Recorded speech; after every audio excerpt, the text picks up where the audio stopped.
Hello and welcome, everybody. My name is Steve Royle from mymedicalaffairs.com, and today I'm hosting a session on artificial intelligence. Now, there's a lot happening in the world of AI right now. This particular session is going to be special, and you're in for a treat because what we're going to do is peel it right back to its bare bones and talk about the origins. We're going to talk about the explosion in the life sciences space. Then we're going to talk about some real world applications and where it's all headed. Now, in order to do that, we've been lucky enough to get two of the world's leading authorities in the artificial intelligence arena. And first one that I'd like to introduce is Matt Lewis from Inizio. He's the Chief Artificial and Augmented Intelligence Officer. And if you don't know Matt, please look him up on LinkedIn and give him a follow. He's a prolific poster of exceptionally useful content in this space right now. So without any further ado, welcome, Matt. Hello, Steve. Hello, audience. Thanks so much for having us on and for the time today. Looking really forward to diving deep in and helping folks really just kind of figure out where to go in their journey, whether it's getting started or just learning a little bit more about making it practical and useful for the space. So thanks again for having us on. Pleasure to have you here, Matthew. And good to see Richard Graves again, too, who I'll introduce now, who's the co founder and chief commercial officer at Sorcero.com. Sorcero.com is one of the most credible providers of AI in the medical affairs space and life sciences in general, in my opinion. Welcome, Richard. Thank you, Steve. And thank you for the kind words about Sorcero. We've been working in AI in the medical affairs space for over 5 years now. And it's good to be joining the podcast with Matt. I think we've been going on a education tour for the last couple of years in the industry. And it's good to revisit this and focus on making it more accessible to some of the new folks that are tuning in and trying to learn more about AI today. Yeah, it's wonderful, and I think it's important to note too the legacy and the credibility that Richard brings to the conversation, as well as Matt, in artificial intelligence. There's a lot of operators in the space coming out that just seem to be joining the conversation lately. Richard's pedigree and history goes back well beyond those 5 years into other industries, including clean energy. But that's probably a discussion for another time. An impressive one all the same. So moving on, let's get to the content. What I think it's important to touch on first of all, and a good opportunity to open up, is let's just have a little bit of a brief review on the history of AI, because I think a lot of listeners will be surprised that it's not really all that brief. And I'd like to maybe refer to you, Matt, to lead off with this discussion. Sure. Yeah. I mean, AI is similar to what you were mentioning about Richard's pedigree and long history, both in breadth and depth, is similar on the AI side. It goes back a long, long way. By most accounts, 4 generations to the late 40s, 1940s, where teams were already starting to use the computing power and really this idea of intelligence amplification to help people solve problems that were a little bit challenging to do in a kind of purely manual sense. And if you think back to how computers were kind of set up and the ability to really run large challenges, mathematical challenges, and other challenges through them back in the early 1950s, the both level of compute power and the robustness wasn't what it was today. So you saw this kind of ebb and flow where there was a lot of interest in the field and then not many results. And that you kind of saw this excitement and enthusiasm wane a bit, and we saw what were called these kind of AI winters, where like the enthusiasm and excitement kind of left the field, and there was kind of a dry spell for a while.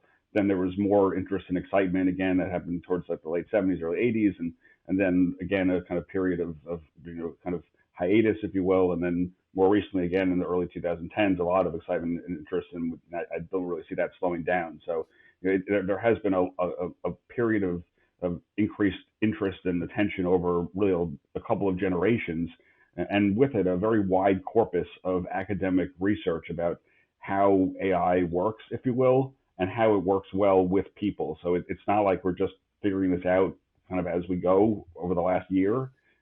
It really draws from a very deep well of academic research.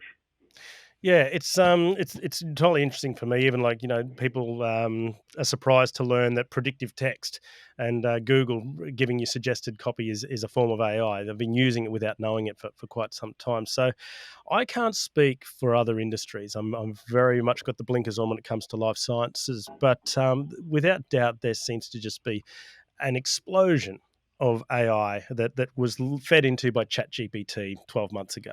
It's now ChatGPT. You don't hear too many talk about it now. It's all AI, and so I'm not. I'm wondering if this reflects a wider trend or whether, like traditionally, life sciences is a little bit behind it.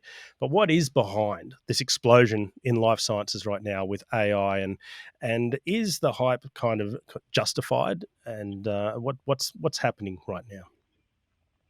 Yeah, I mean, first of all, you're not wrong. I mean, there's a tremendous kind of engagement in AI broadly, both in society at large and in life sciences. There was a study recently that was conducted just that looked at the use of AI as a word in a title of press releases over the last 25 years and compared to every other major kind of innovation or technology, things like blockchain or the metaverse or other things that people have found interesting in our careers, AI far exceeds the engagement by orders of Mm, magnitude in our careers in every sector of the economy. That there's just a tremendous amount of enthusiasm and engagement around AI as a topic for the public to be interested in and in professional spaces for people to think about what it means for their business.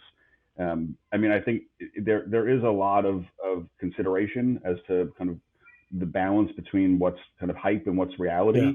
I think you see this with all innovations. Honestly, whenever a new innovation is kind of introduced, there's always a period where people pay a lot of attention to the features and whether the features are relevant to their specific context. And there'll be people that use something that's not really intended for its intended purpose, and they don't get the result they want, and then they kind of indicate that that's hype, if you will, Yeah. but it's just that it's not aligned to their specific situation. And that you're going to see that with every new piece of tech because people are trying it out and trying to make it useful for them.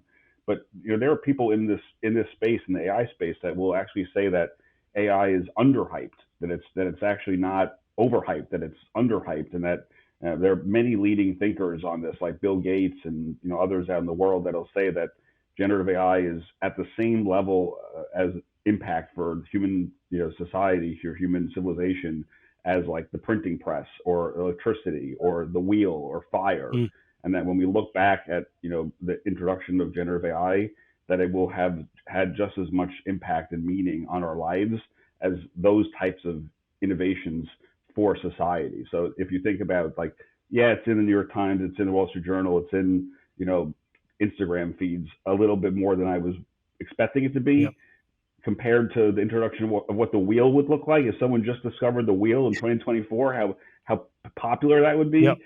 That's why it's all over the place. Well, it's a good sort of analogy at the moment. It sounds like the industry and maybe the globe, the wheel's a little bit wobbly as we're trying to get our head around it and find out what the best applications is for the best use case, and while everybody comes up to speed. And once those realizations happen and people really understand the right application for the right use case, that's when things are set to really start moving forward. But it's a good thing. I might refer to Richard now for this next part because it leads in quite nicely. The with this adoption and this enthusiasm to adopt, but the lack of full comprehensive understanding brings with it many opportunities, but many challenges as well. Now, once again, because it's exploding, there's a lot of operators and new companies popping up, positioning themselves as experts in artificial intelligence. And I mentioned it before, but I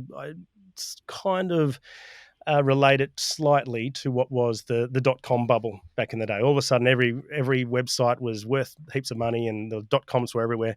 Now there seems to be a lot of .ai companies coming out, and in contrast to Richard, your pedigree and background, many of these operators you'll see if you go through the history on LinkedIn or what have you, are relative newcomers to the space itself. So it's kind of not well understood, but I think it's a fact that anyone could really build an AI platform, be it NLP or something like that. But surely there's a lot more that goes into it, and it's not that simple as slapping getting a program and slapping a name on it and going out to market. Is this a concern for the industry? What are the potential challenges and hurdles, and could it all, like the dot-com bubble, collapse, reset, and then start again? Well, there's a lot of questions there, Steve. Sorry. So let's maybe try to take a few of those at a time. Okay. I will say, first of all, one of the reasons you're seeing such a proliferation of AI startups, and I see these all the time, is really two things. One, there's actually tremendous applications of AI. AI can transform an enormous set of use cases. And so when you go through that, working with a lot of our life sciences customers, we've gone through things where they've identified literally hundreds of functions. I think, Matt, on stage, as you were saying, nearly every function in life sciences that relies on science, unstructured content like writing and text and data and tables, they're actually really difficult for traditional software to handle, can be transformed with AI. So we're seeing tremendous interest, and you could find all these areas where you can have an impact. At the same time, we've seen this acceleration of the cloud revolution. Within the enterprise world, probably the biggest shift in the last 15, 20 years was the shift to cloud.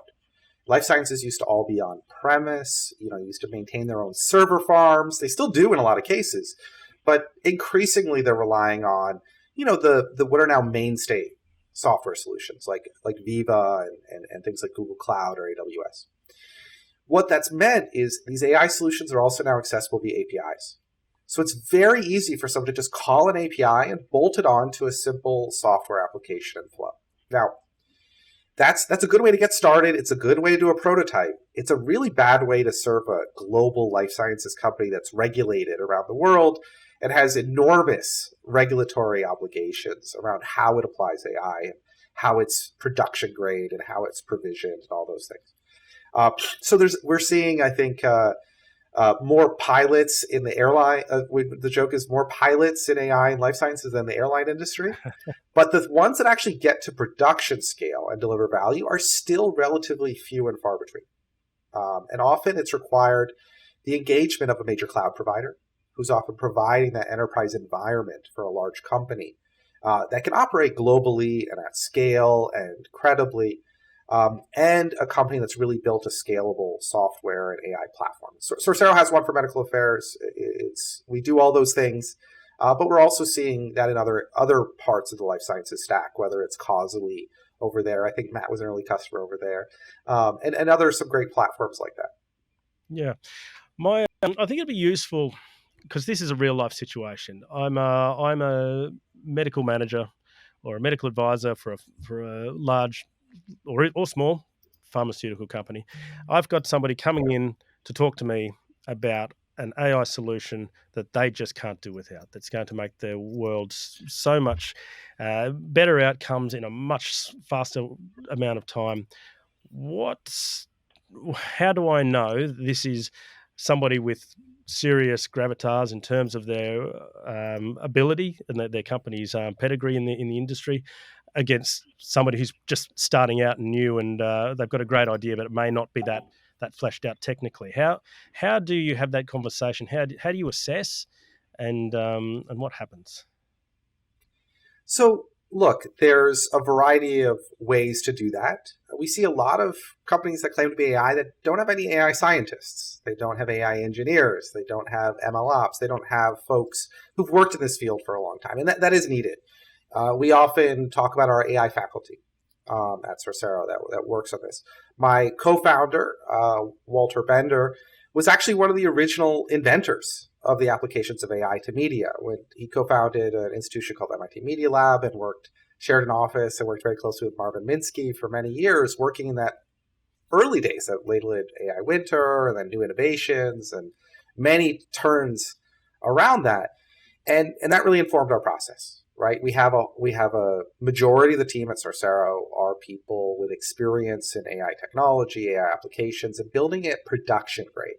Our CTO came from a company that did this for healthcare companies, in hospital systems and the data security and the data requirements. If you're dealing with patient data, you're dealing with physician data, the sensitive competitive data it's absolutely key that you're working with a mature company.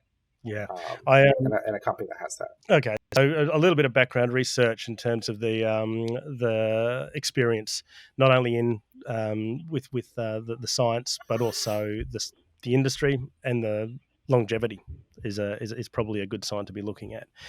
It's for any sort of platform at all getting into the life science industry, you go through a fairly, well, particularly top 20 companies, a rigorous IT audit assessment, and before AI, this was never a straightforward and enjoyable process to begin with.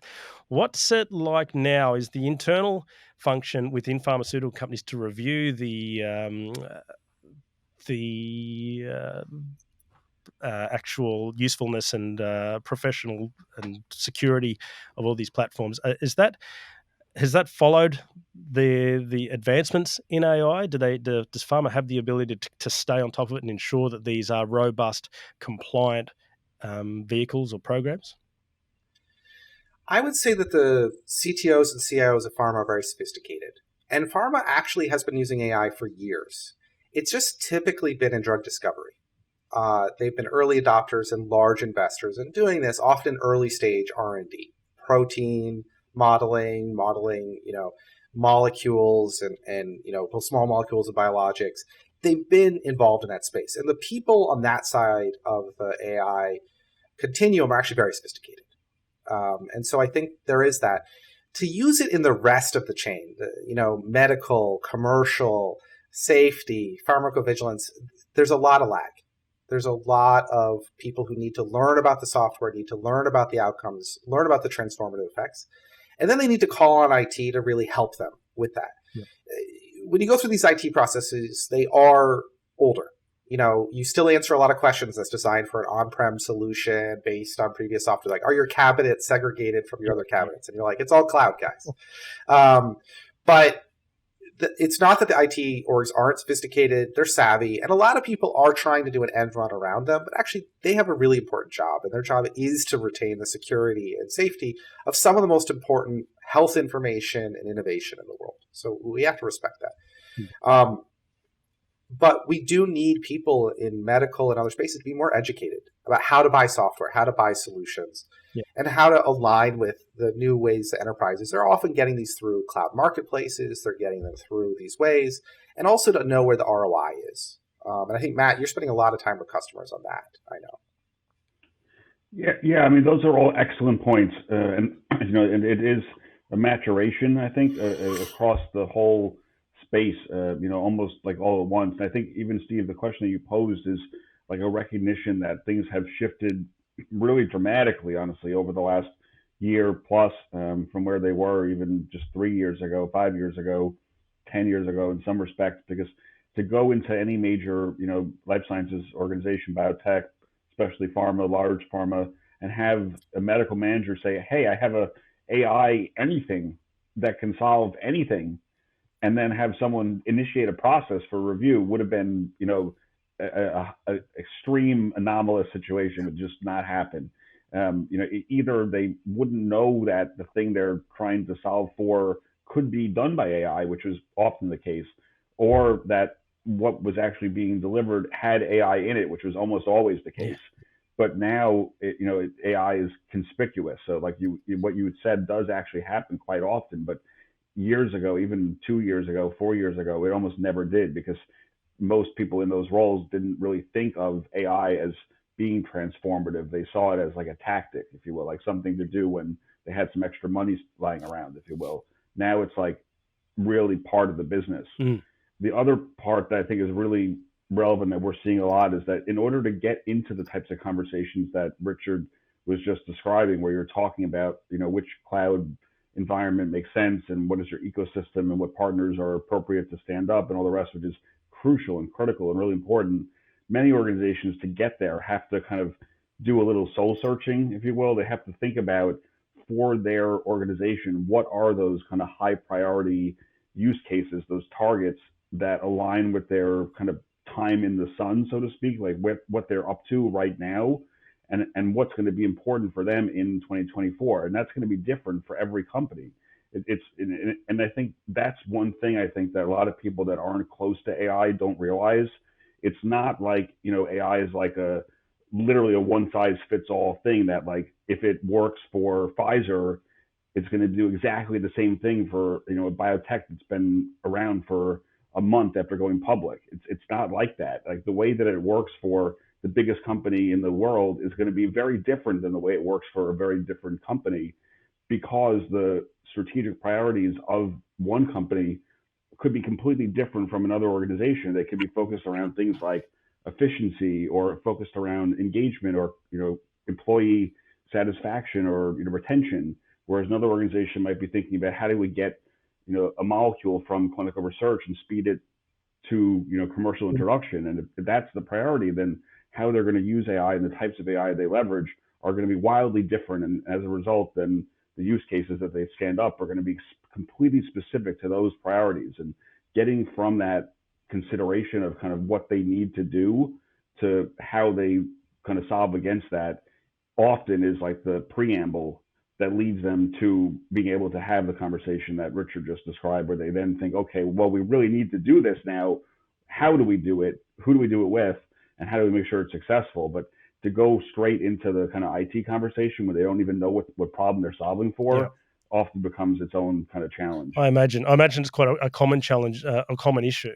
You talk about, so a decision maker, it's easy to be blown away and impressed by a particular solution that involves an AI component to it. But yeah, it's not what is this solution, not just knowing what the solution does, but what it will do for the business and their specific use case, which may, like you say, be different, and not just using it because it sounds really flashy and cool, but using it if it suits the business as well. That's right, Steve. And I think there's two elements here that I think are really key. Is that, all the investments that are made in like drug discovery, they're very exciting, right? But I think it takes about 10,000 candidate molecules to get a drug to market. And you really can't speed up the regulatory process. Like, the FDA is going to take the time it takes, right? But what's very interesting is when you apply AI everywhere else, we're actually seeing that there's been a lot of rate limiters in life sciences, which is the fact that people are dealing with really high knowledge industry outputs and content, which means you have a very limited set of specialists with very advanced degrees that have been doing things manually. And that's because it's been the only way you can do it. Yep. Literature reviews, literature monitoring, writing manuscripts, writing plain language summaries for audiences, writing presentations and posters. There's an enormous amount of content that's been generated in this space. It's all been done manually, and analysis, and it's all been done manually. And what AI is actually doing is, as the amount of content these folks have been reviewing has exploded beyond their capabilities. I think the amount of healthcare and life sciences content has been growing at a 36% CAGR annually. As it's exploded, AI is the first tool that's actually really given people the ability to transform their relationship with all that content. And so there's many, many areas where this is. But, Matt and I collaborated on a project that won an award last year to review all the oncology literature for AstraZeneca with an AI solution that we co-developed and delivered. And, it's over 4,000 literature articles a week that were being reviewed. When we did the analysis, it would require 52 full-time scientists reading this content to keep up with just what the AI was able to do in a mostly automated way, and then with some expert editorial delivery on top of it. That sounds really, really fascinating, and I'm glad we've moved on to this now, because I think the audience in particular is keen to hear about what are some just real-world, everyday opportunities and applications where AI can be leveraged as kind of a turnkey solution that they don't have to think too much about, and to just bring it down a little bit. And it sounds like, although there's a much higher scale conversation to be had at a higher level, there are starting to be these little elements that can just make a huge difference in a very short amount of time. And publications is something that's very close to my heart, and everybody is aware there's the millions that are being published every year across 30 odd 40 odd thousand journals, and how clinicians are drowning in literature and finding an efficient way for them to stay on top of the most important knowledge for their practice daily is a challenge that's only getting harder to address. And it sounds like that what you worked on last year is a very positive step in the right direction to make it a much more efficient process. So I was wondering if you can speak either a bit more to that and how it can be applied for almost any sort of a pharmaceutical or medical affairs sort of team, and maybe one other application that could just start to have our listeners thinking about, oh, yeah, I see how that could be useful based on how much information is out there, and make it a little bit more efficient for us.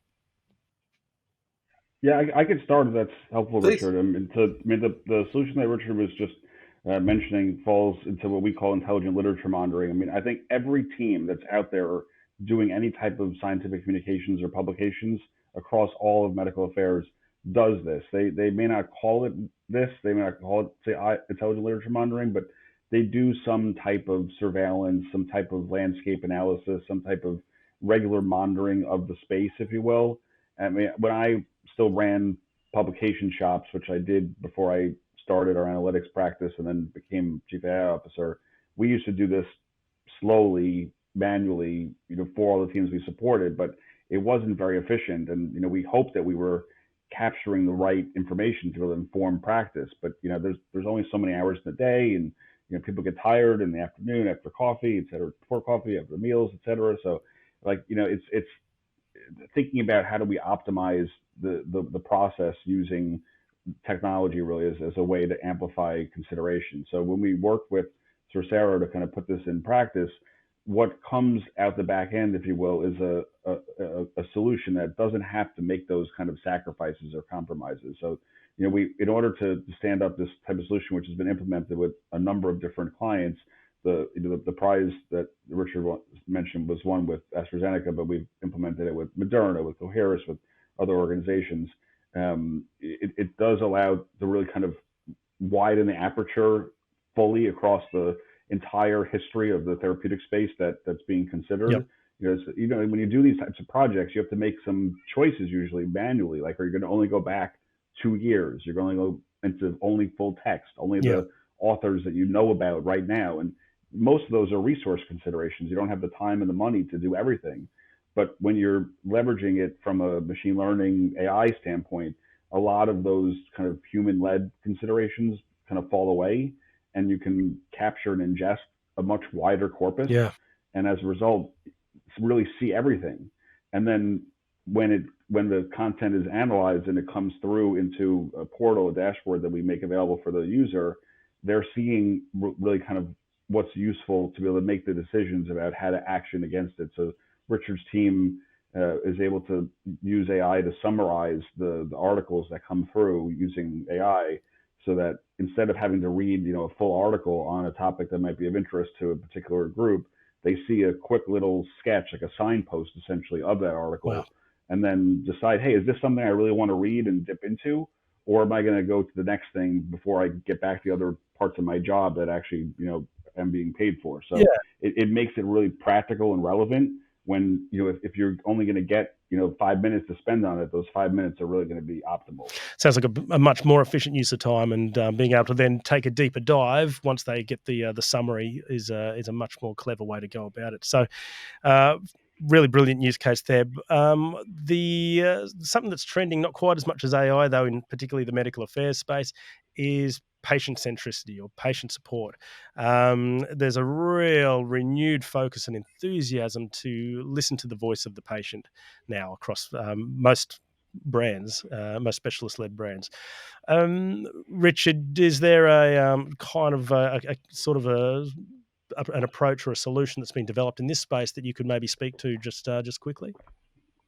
Absolutely, Stephen. And we actually did a great presentation on patient-centric publications last year at the ISMAP Global Conference with J.R. Maloro at Pfizer, and I can share that with you after this podcast. But there's a lot of innovation happening in this space, but one of the most compelling ones that I've been very excited about is the AI generation of plain language summaries, sometimes called patient-lay summaries. And this is a huge advance. One of the things that's happening is, there's over 2 million scientific papers published every year. In the medical space, it's overwhelming, and the science is increasingly focused on more and more advanced technology, highly specialized in complex disease and even targeted therapies, so immuno-oncology. And it's gotten to the point where you might be an oncologist, you might be a specialist, and the science is getting incredibly advanced. It's very difficult to keep up with. It's very difficult. And the amount of treatments that we have per indication has increased over 75% in the last 10 years. And the next 5 years, we're going to have more approved drugs than ever before. Knowing what drug to use in what sequence, in what combination for your patient is a very hard call for a doctor to keep on top of in any of these areas. Yeah. And patients often can't even understand the words that their doctors are using. There's this huge communication breakdown. And it's only gotten worse. Yes, but they're so hungry for knowledge and motivated to learn. But super motivated. Yeah. And then brands are spending more and more time on targeted therapies and rare disease, where the patients are more active than ever. The average rare disease patient has seen, I think, 16 providers and spent 6 years to get a diagnosis. It's insane. And how do we empower those patients to get access to stuff that they can understand, they can read, get guidance?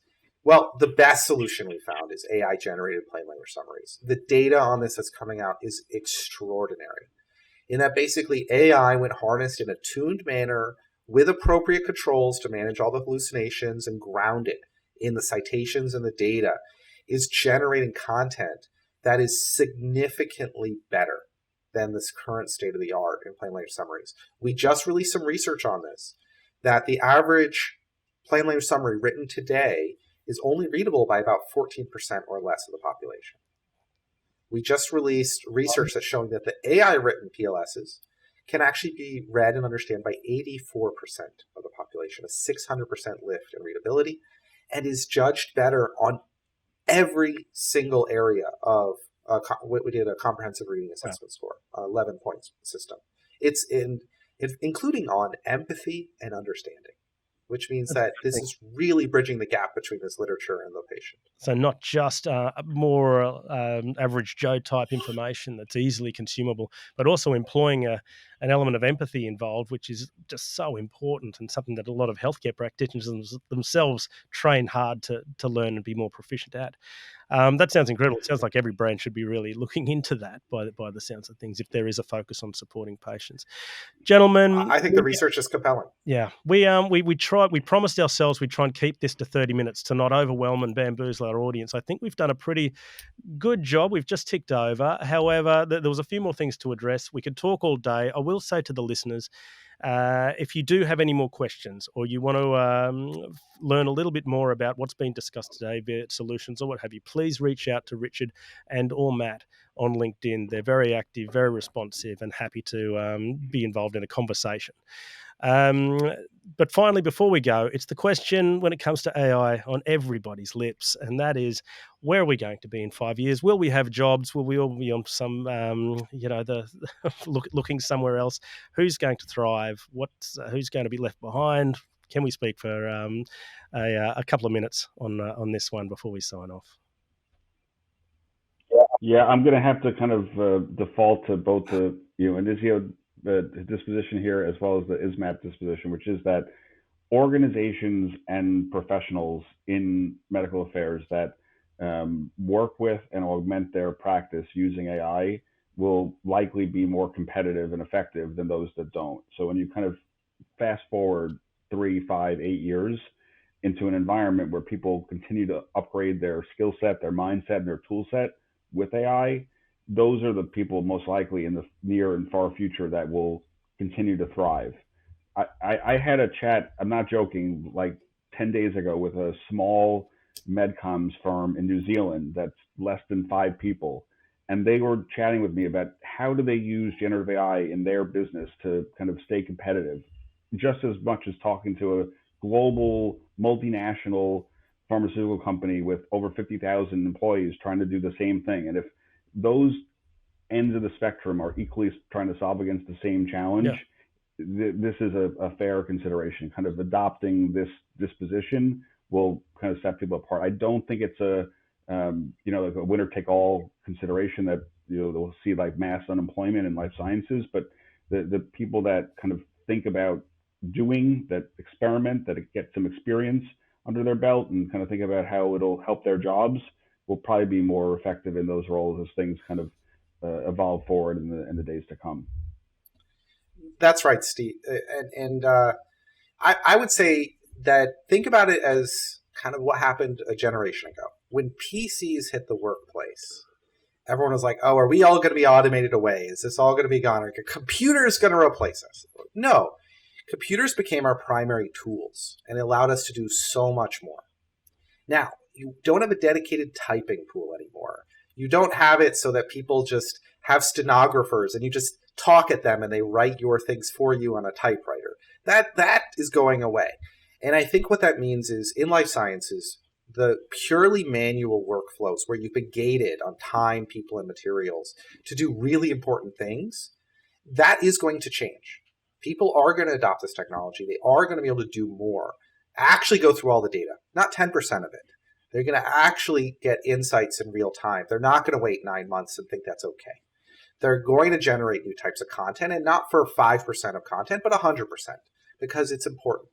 And that's going to change. And so you're right, Matt. The folks that actually want to engage with it, they're going to do really well. In fact, the people that start engaging now even are going to do really well. They'll often be leaders in that field. The folks that really think this whole thing and approach it from a feeling of scarcity and resistance, it'll be like the folks who just felt, oh, they don't understand computers. They're never going to make it. It's the people who actively resist what is going to be an absolutely shift in the office environment. But really, these are tools are designed to help us do more. They're not tools designed to replace us. I think there's some really good advice there. Keep on top of the conversation, keep learning, and those that really find a way to leverage various types of AI to empower their own careers and roles will be the ones that kind of rise to the cream of the crop and lead the rest of us moving forwards. And Steve, you might laugh at this, but one of the earliest applications of AI was the spell check. There you go. That was the first major successful application of it. There's spell check was AI. And yet we're still teaching our school kids spelling in second and third grade. One of the best and worst things to ever happen if somebody has to ever write a handwritten note or something like that. It's just diabolical. That's right. We'll leave it there, guys. I found that really useful. I hope the listeners did too. We've really tried to address some of the core principles, issues, history, applications for today's environment, and also have a little bit of a look at where it's going. So I'd like to thank Matt Lewis and Richard Graves once again for this expert commentary and opinion. Looking forward to seeing you again, gentlemen, in the flesh if we have opportunity this year. But if not, all the very best to you. And thanks for the listeners for joining us. And we'll speak and you'll hear from us again soon. Bye for now. Thank you, Steve. Thanks, everyone. Thanks, Steve.